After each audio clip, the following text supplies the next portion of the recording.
Title po ng ating teaching this morning is The 3 B's of Life. 3 B's. Bubuyog? Hindi bubuyog. Morning! Wala nakikinig sa akin. Good morning! Hi! Hello! Okay. Topic po natin is 3 B's of Life. Ano kaya yung 3 B's of life na yun? Okay. 3 B's are the bridge, the belt, and the bread. Kaya itong 3B na to. Sa mga kasagot o mga kahula ko ano itong 3B na to, may prize ako. Sino kaya? Ano kaya itong bridge, belt, and bread? It just came from one biblical verse. Andun lahat yung tatlo na yan. But they are hidden through symbolisms. Sino kaya? Anybody? Sige.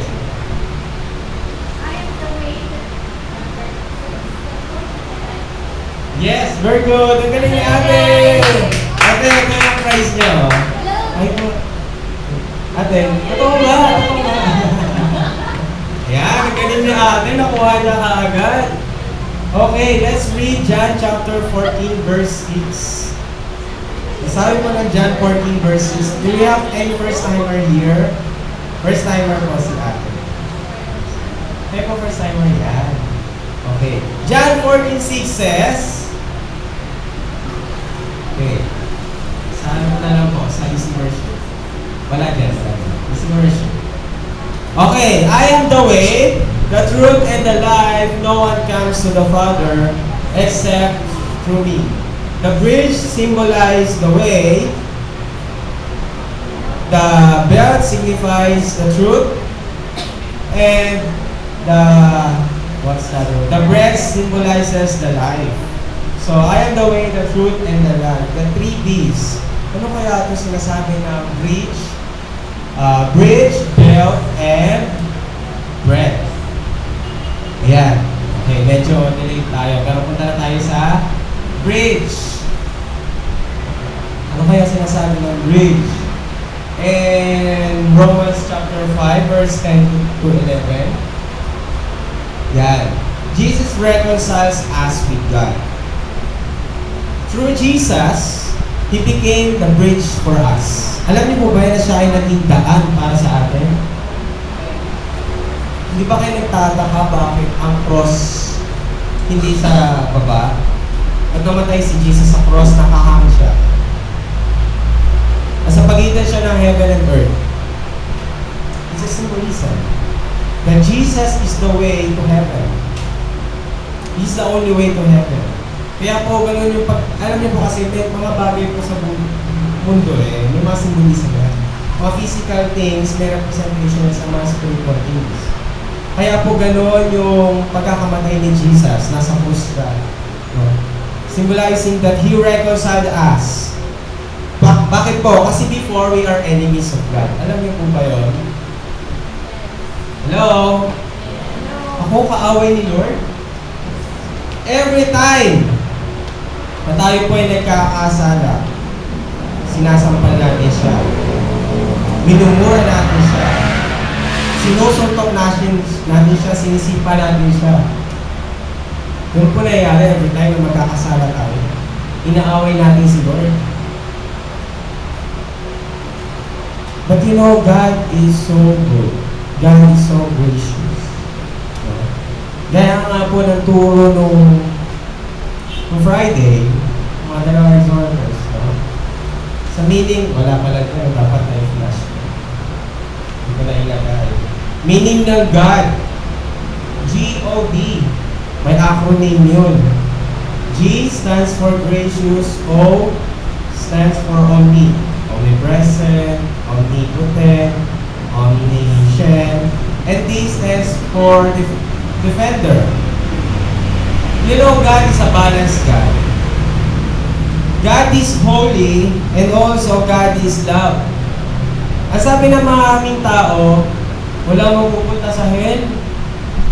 Mabait ang Diyos, mapagmahal ang Diyos, mahal na tayo. Pero hindi po totoo yun. Ay, on the other side, ganito naman yung ibang view. Wala. Masama, si Lord? Masama si Lord? Kasi bakit ganito nangyayari sa buhay natin? Tayo ay naghihirap, tayo ay maraming utang, tayo ay, maraming namamatay, nagkakasakit. Hindi mabait ang Diyos. You know what? It's like the mind and the heart. The mind, which knows the right and the wrong, and the heart, which contains love. Balance is Lord. God is holy, and also God is love. Pinakita niya, dinisplay niya itong dalawang to na siya ay balanse through John 3:16. Bakit? Ano sabi ng John 3:16? For God so loved the world that He gave His only begotten Son, that whoever believes in Him shall not perish but have everlasting life. Lahat po ng tao ay papunta sa hell dahil sa kasalanan. At God cannot tolerate sin. Tandaan po natin ito. Mabait naman si Lord, kahit magkasala ako, pupunta pa rin ako ng heaven. No, it's not. God is holy. Remember this, people of God. God is holy. Matakot tayo kay Lord. Karapat dapat matakot kay Lord? Yes. Out of reverence. Out of yung fear natin as a Christian, hindi yung takot na nakita ng monster. Wah! Hindi ganon. Ang fear natin is what we call, other known as reverence. Respeto. Paggalang. Paggalang sa kabanalan ng Diyos. His deity, He is God, He is Lord. And we should respect Him by obeying Him. Yun yung definition natin ng fear of the Lord.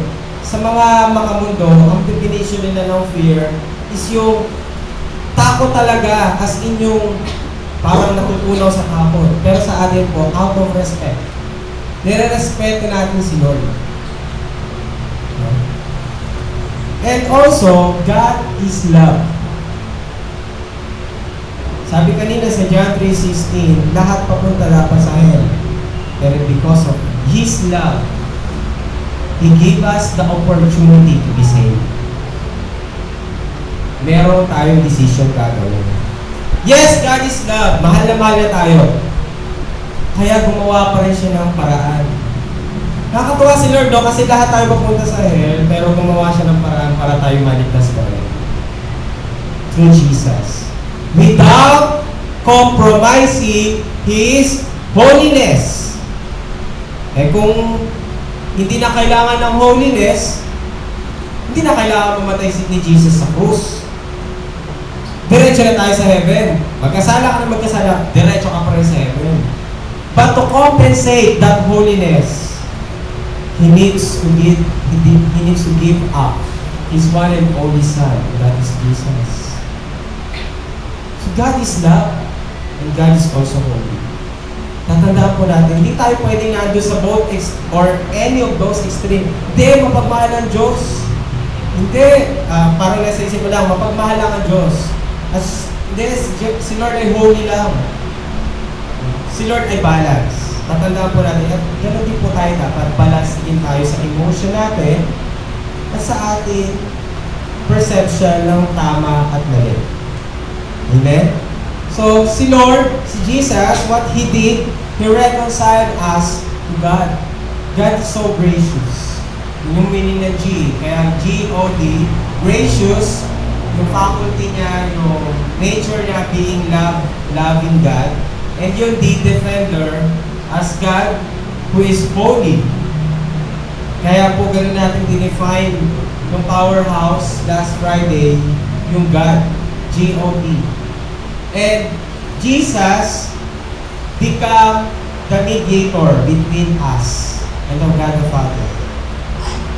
Kung wala si Jesus, the only bridge to heaven, you will not be saved. I repeat, without Jesus at the center of your life, you will not be saved. Everybody needs Jesus. Next. To build. In Ephesians chapter 6 verse 14, belt po ay nag-symbolize sa truth. The belt of truth. Si Jesus daw ang katotohanan. Alam niyo po, maraming standards ng what is truth, what is morality. Alam niyo po ba yun? Napakaraming standards ng kung anong sinasabi nila tama o mali.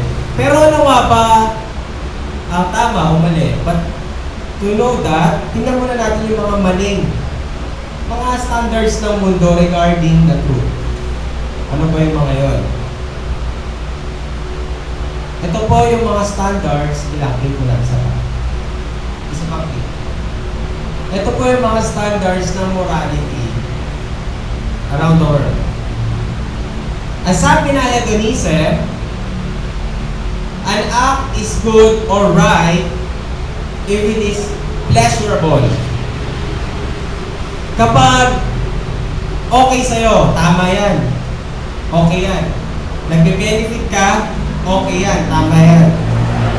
Pag masaya ka, tama ito. Ano example? Kakain ako ng chocolate. Tama. Okay. So, nagbe-benefit ako, for me, it's good. It's right. Did you get it? Kakain ako ng chocolate, pero nanakawin ko yung chocolate na yun. Pleasurable pa rin sa'yo. Good. O, masarap.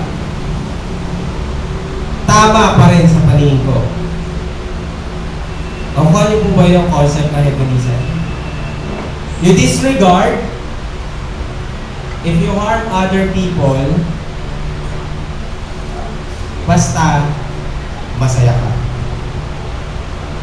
No? Mahal ko siya eh. May asawa. Mahal ko siya talaga eh. Basta tama ko. Kasi masaya kami. So it's hedonism. Yung po ang konsepto ng hedonism. Next, utilitarianism. Kanina, masaya ka, ito naman yung nakikinabang ka. Or, nakikinabang din yung iba. Hindi lang ikaw, pwede nakakatulong sa iba. Okay? For example,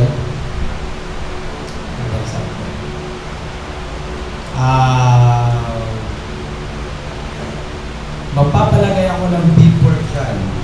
Ina-advertise ko ang aking product. Product na ano ba magandang product?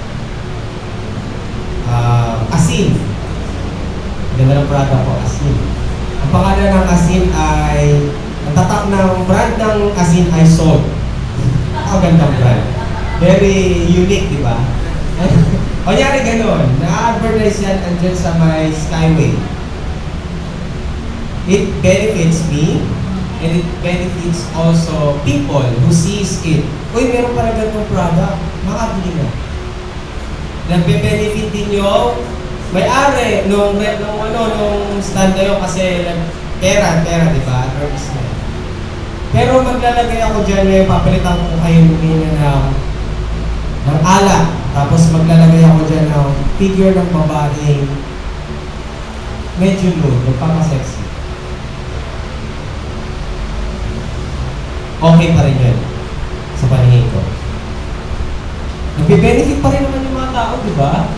O nakakita sila ng ng alak, nakakita sila ng okay pa rin yun. Yun ang perception ng isang utilitarian. Basta nagbe-benefit ikaw at ang mga marami, okay. You see? Okay na kaya yun. Number 3, moral evolutionism. Ano ba naman ito? Ang haba naman yung brother eh. An act is good if it is common. Ginagawa naman ng marami.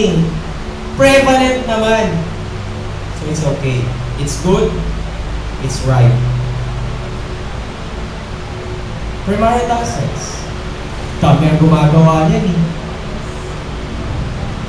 Ba't ako mahihiya? Lahat naman eh. So kapag hindi mo ginawa yan, naus ka. Yun ang perception ng marami. Moral evolutionism, ginagawa naman ng marami.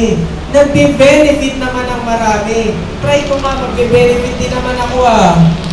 At pleasurable din naman sa akin.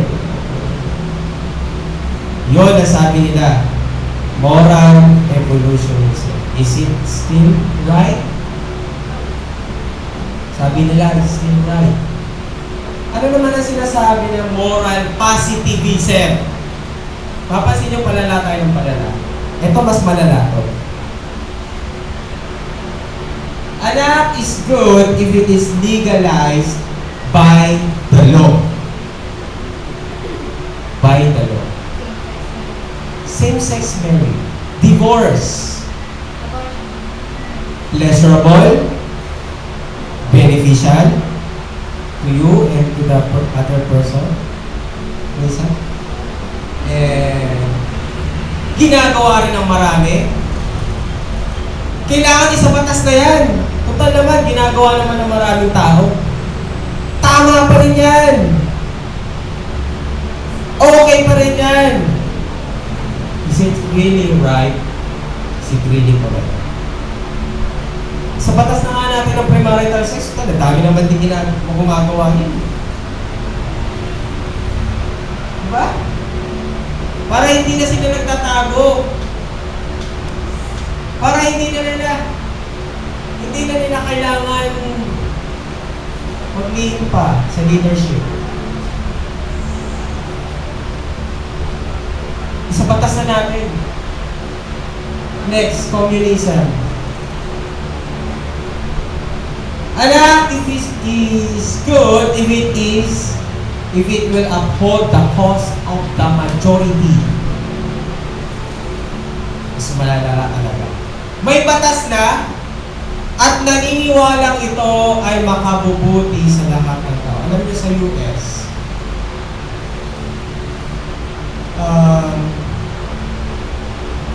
ang nangyayari kasi sa kanila dahil legal ang divorce. Ang mga anak ng mga na-divorce ay sinusustentahan ng government. Sa bata, okay yun. But as a general, hindi siya okay. Kasi makikita ng mga tao, okay lang pala. Mag-divorce tayo na mag-divorce. So tayo, susuportahan naman ang government. Ang communism, gano'n ang thinking. They are completely different from democracy.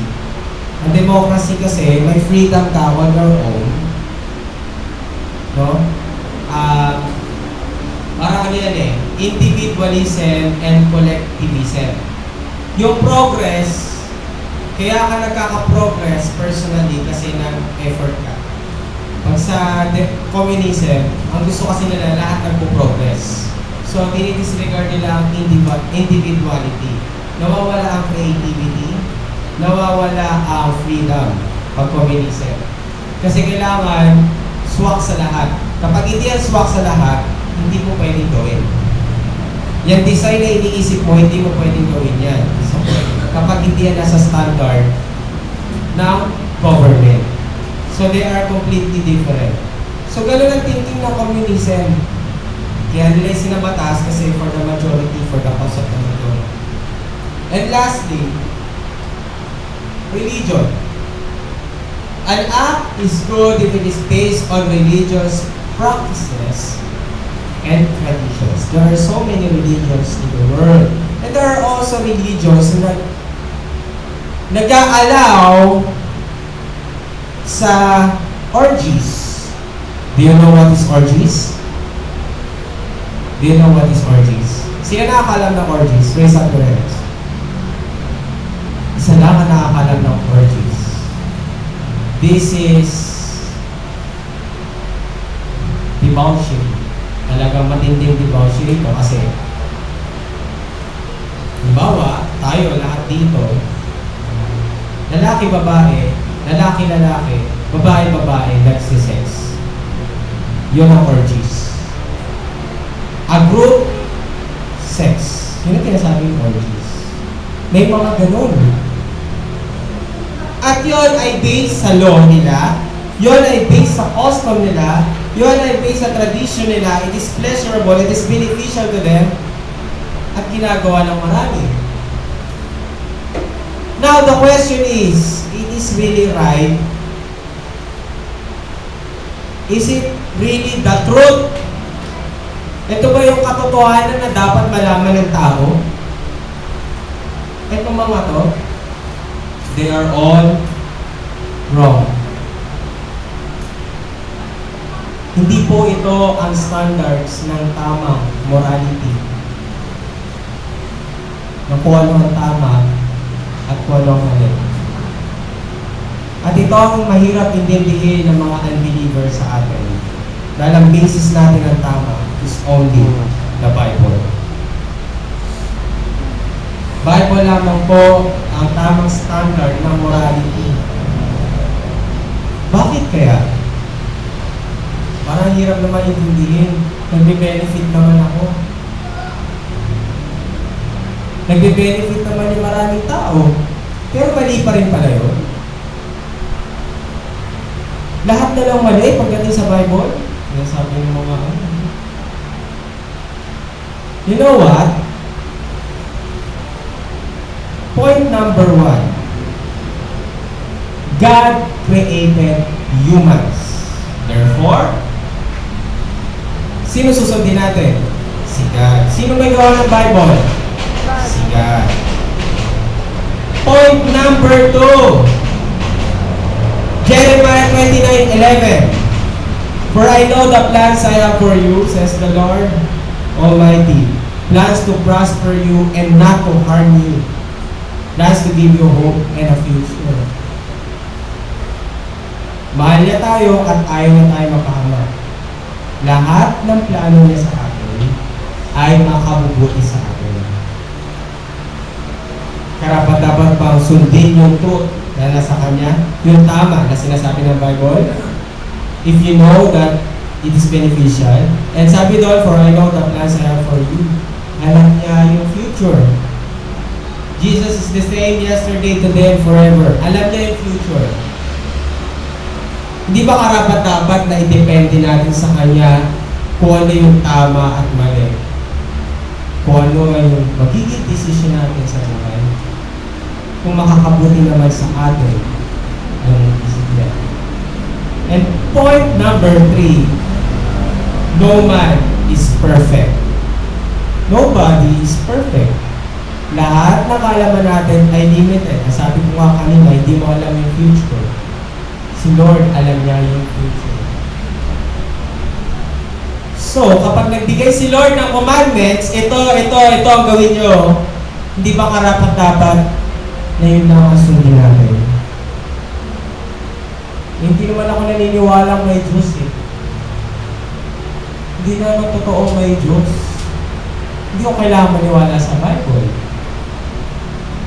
Kung ganun po ang view nyo hanggang ngayon, let God Himself reveal you personally that He is God. Ang sagot lang dyan, tanungin nyo si Lord, Lord, totoo ka ba? Gusto kitang ma-experience. Gusto kong malaman ang katotohanan. Because John 6:32 says, you will know the truth, and the truth shall set you free. Gusto ko malaman ng truth. Totoo ba kayo, Lord? Gusto ko ma-experience kayo. If you have that desire, ang sabi ng Jeremiah 29, verse 13. Jeremiah, what verse that? Jeremiah 29 verse 13, if you look for me wholeheartedly, you will find me. I will be found by you, says the Lord. Kung hanapin natin siya ng totohanan, masusumpungan natin siya. Jeremiah 33:3, call to me and I will answer you and tell you great and unsearchable things you do not know. You want to know if God is really true? God will prove you if you ask Him. Amen? Next. The last P, to bread. Bakit kaya bread? Because bread signifies a need. Tama po ba? Sige lang po. Jesus is the bread of life. Sabi po ng John 6:35. The bread, sige lang, diretso lang. The bread signifies a need. Ang pagkain po, pangangailangan natin sa buhay. Hindi ka pwedeng mabuhay kung wala kang pagkain. Siguro may days ng 7 days. 7 days na ba? 7 days na wala kang as in kinain, mamamatay ka. 3 days na wala kang ininom, as in wala kang ininom, mamamatay ka. Ganon ka-necessity ang food sa atin. Kapag hindi tayo kumain, mamamatay tayo. It signifies a need. Ano ba ang mga needs natin? Food, clothes, shelters, need. Yung pangangailangan, yung health natin sa mga pang-araw-araw na buhay. Okay? Hey! Tulog na siya. Click. Okay? The wisdom, mga kailangan natin, healing. Mga pangangailangan yan sa buhay natin. Amen? Marami, need. Alam nyo, marami kayong pangangailangan, marami kayong needs sa buhay. So, we simplify bread, meron kang pangangailangan. Itong mga bagay po na to, perishable. Meaning, nawawala, nakokorap, nagdedecay, kinakalawang, nananakaw, nasisira, nagdedecompose. All of these things are perishable kasi dito sa lupa, wala namang kasi talagang permanent. Diba nga? On earth, there's no permanent but change. Lahat ng bagay nagtatransform, nagbabago. Lahat na nakikita ng mata nagbabago. Natandaan po natin yan. Kahit tumingin ka sa kapwa mo, parang ngayon feeling baby face ka pa rin. Kahit na 20 years, from 20 years ago, nung huli kita nakita, may nagbago pa rin dyan. There's no permanent thing on earth but change. Either we change for the better or for the worse.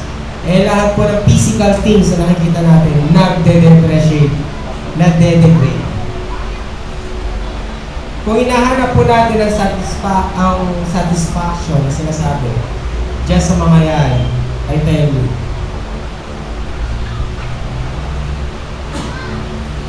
satisfied ka ngayon, mamaya, kuluntoy ka na, nangangailangan ka naman. Alam nyo, ang issue ngayon sa mundo ngayon is ang sex ay nagiging laro na lang. This is true. Nagiging laro na lang ang sex sa maraming tao. Okay lang yan. May condom naman. Okay lang yan. May pills naman.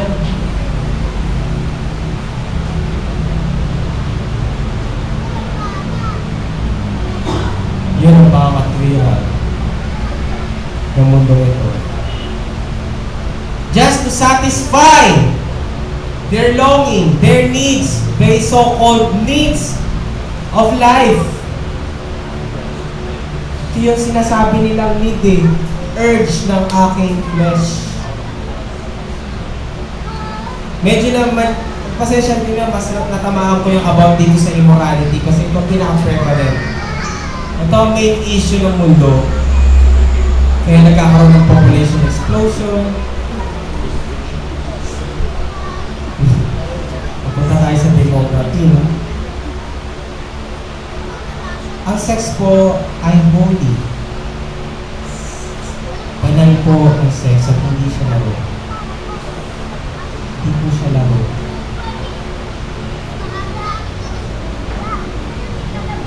And up to some extent, sex is a need. Ang sex po ba ay need? Sino naniniwala na ang sex ay need? Walang nagtatakas. Sino naniniwala hindi need ang sex? Kung hindi need ang sex, wala ka dyan. Wala tayo dyan. Ang lahat po ng bagay ay may purpose. Ang sabi ng Bible, everything is permissible, but not everything is beneficial. It could benefit you or some other people, but I tell you, it does not benefit everybody.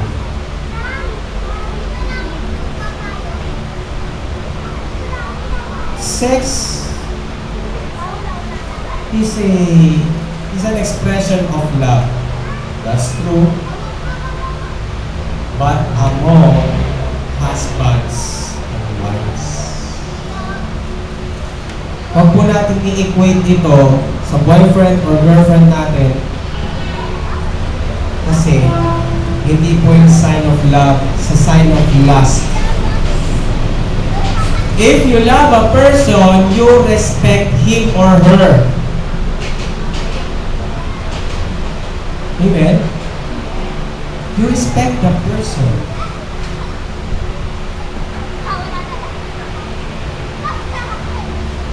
Ang satisfaction ko sa mundong ito, hindi kaya i-provide ng lahat ng temporary na bagay.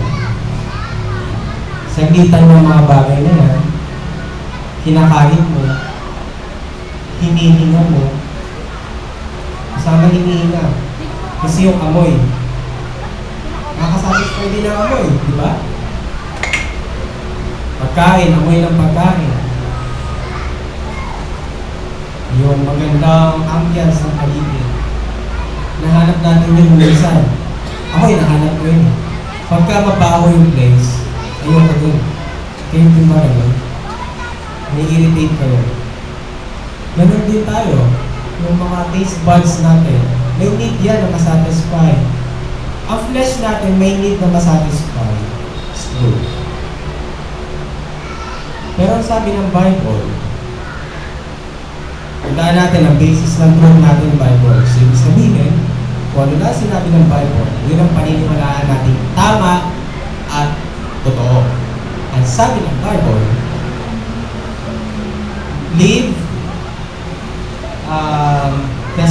the flesh is contrary to the spirit. For Galatians chapter 5, let us read it. Galatians chapter 5, verse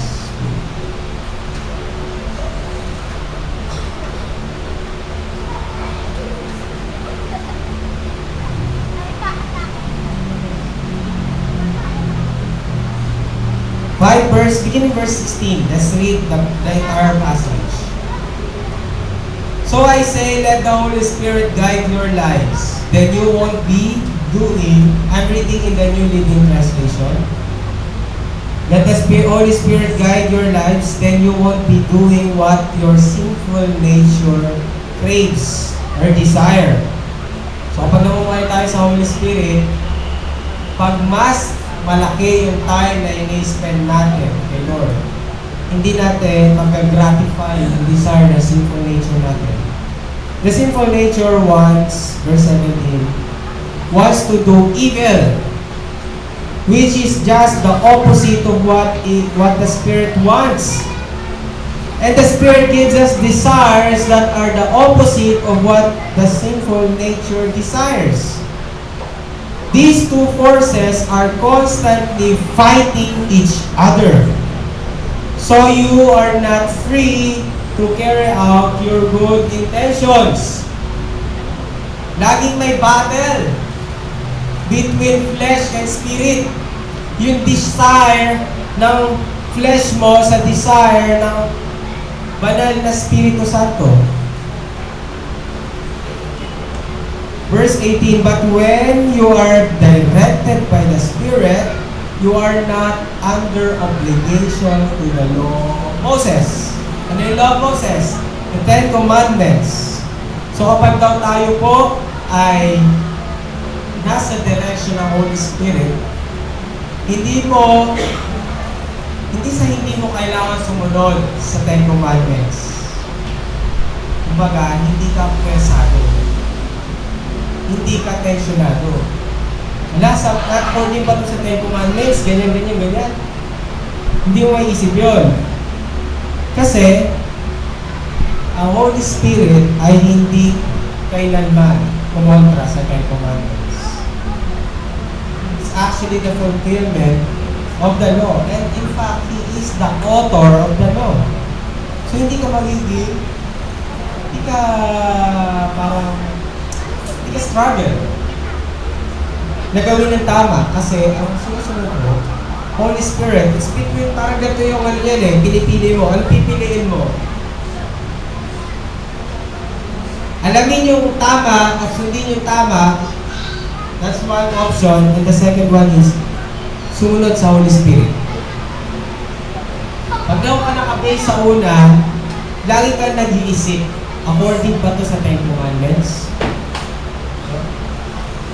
Lagi ka nag-iisip. Pero pag according sa Holy Spirit, alam mo, nakakasigurado ka na yun ay tama. Amen? Verse 19, when you follow the desires of your sinful nature, the results are very clear. Ito, so kapag sinunod niyo yung sinful nature nyo, ito yung magiging results. Sexual immorality, impurity, lustful pleasures, idolatry, sorcery, pangkukulam. So, hindi po biblical yun. Against po sa Lord sa sorcery.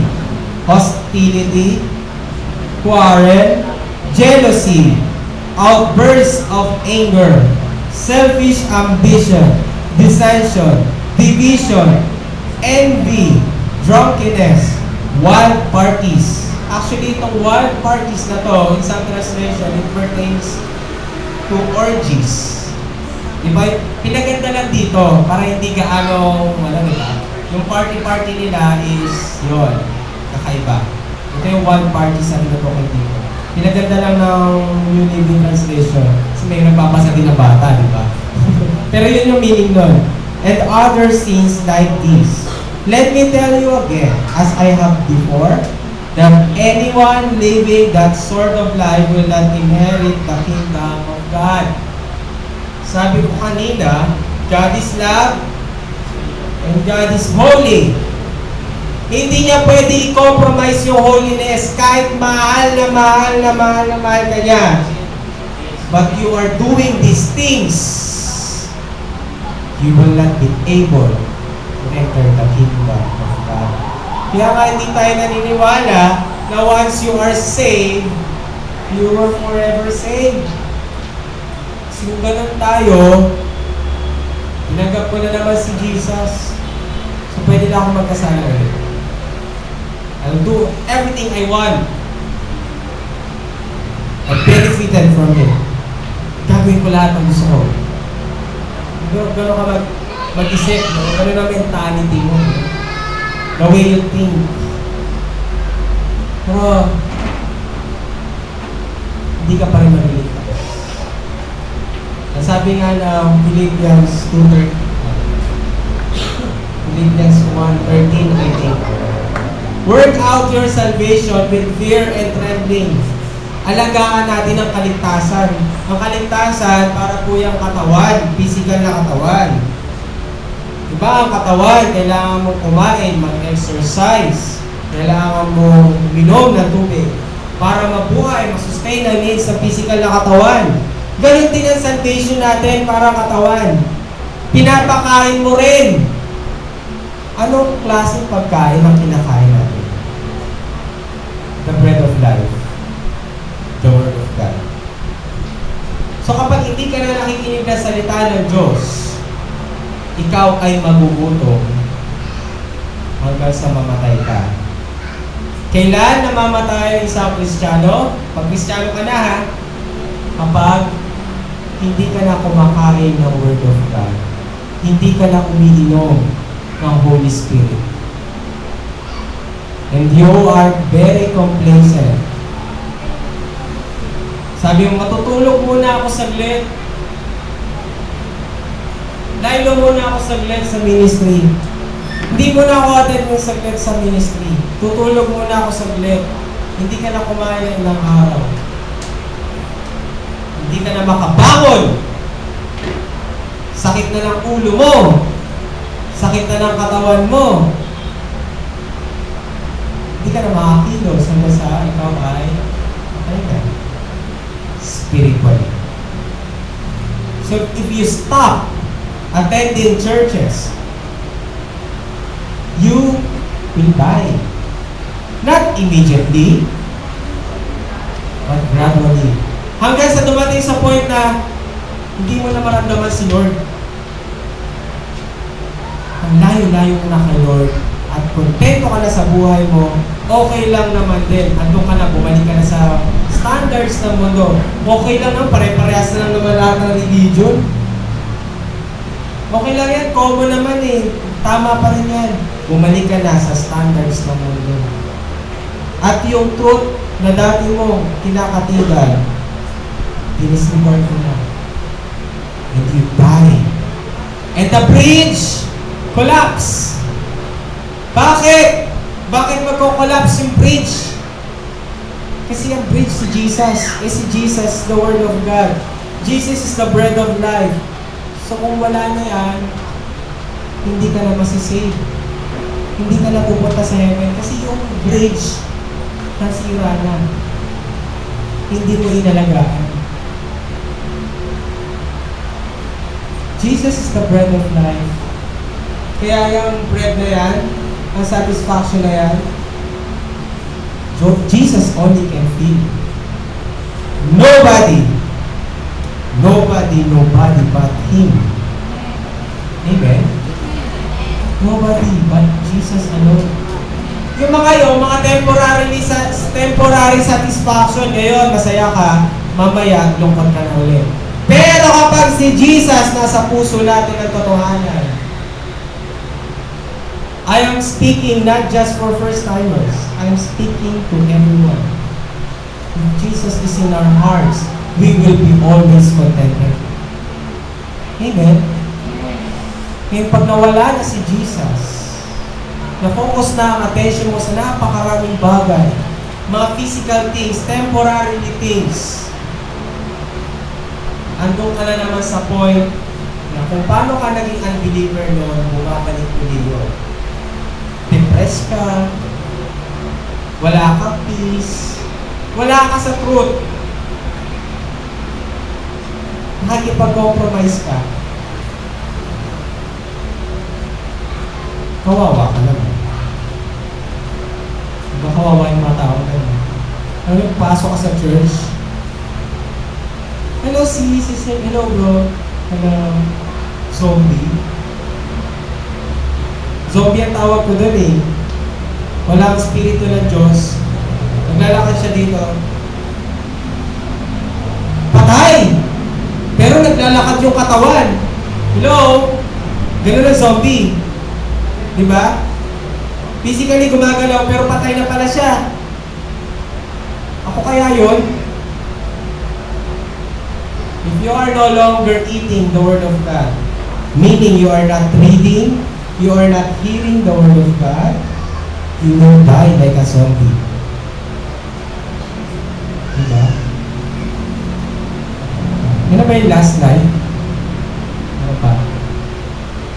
And the invitation. Let's read Isaiah chapter 55 verse 1 to 7. Yan, dito. Basahin natin. I will end up with this. Then a short video. Let the weak, 55 beginning verse, ano ba yun? 1, beginning verse 1. Is anyone thirsty? Come and drink, even if you have no money. Mga temporary things, temporary satisfaction, may kailangan kang ilabas dyan. Kailangan ng pera, no? Merong kapalit lagi yan.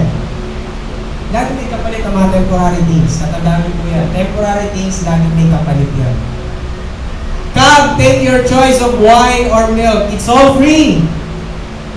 Verse 2. Why spend your money on food that does not give you strength? Why pay for food that does you no good? Listen to me, and you will eat what is good. You will enjoy the finest food. Come to me with your ears wide open. Listen and you will find life. Ba't kaya ganun ang sabi niya? Listen! Listen! This word of God, Romans 5:17 says, ano sabi ng Romans 5:17? Faith comes from hearing the message of God, the word of God. The more you hear, the more you have faith, the more you eat the word of God. Okay? I will make an everlasting covenant with you. I will give you all the unfailing love. Unfailing love I promised to David. Next. Verse 4. You also will command nations you do not know, and peoples unknown you will come running to obey, because I, the Lord your God, the Holy One of Israel, have made you glorious. Next. Seek the Lord while you can find Him. Call on Him now while He is near. Verse 7. Let the wicked change their ways and banish the very thought of doing wrong. Let them turn to the Lord that He may have mercy on them. Yes, turn to our God, for He will forgive generously. Mahal tayo ni Lord. Pero kailangan, i-deny mo na yung sin na yan. Not deny na maglalay ka. Ibig sabihin, iwanan na kung meron kang mga sin na tinotolerate. Whatever sin that may be. Alam niyo po yan, personally. Kung meron man. Natatago man yan, o alam ng tao, at proud ka pa sa kasalanan na ginagawa mo. Alam natin ang kasalanan natin. Sarapan natin. May alok si Lord eh. Meron siyang inaalok kapag meron ka nun, you will never go hungry. You will never go thirsty. Yun ay makikita natin sa ating theme verse for the theme for this month. Jesus as the bread of life. Jesus is the bread of life. Lahat po ng klase ng longing na hinahanap nyo na kay Jesus. Kapag si Jesus na nasa puso natin, sa buhay natin, lahat ng provision andyan, lahat ng needs na hinahanap mo, He can provide. Ano pang hanapin natin? Pero once na sinampal mo na siya to His face, hindi mo na siya nirespeto sa paggawa ng kasalanan, iiwan ka talaga ni Lord. Iiwan ka na. At pag matigas ang puso mo, you still go on with your evil doings. You deny the truth.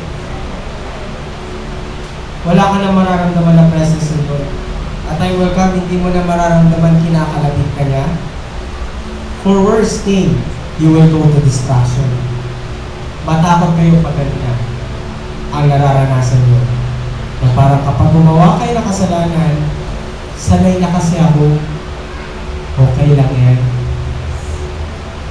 Ginagawa naman ng marami, nakakabuti naman sa akin, nakakabuti naman sa maraming tao. Nasa batas nga eh.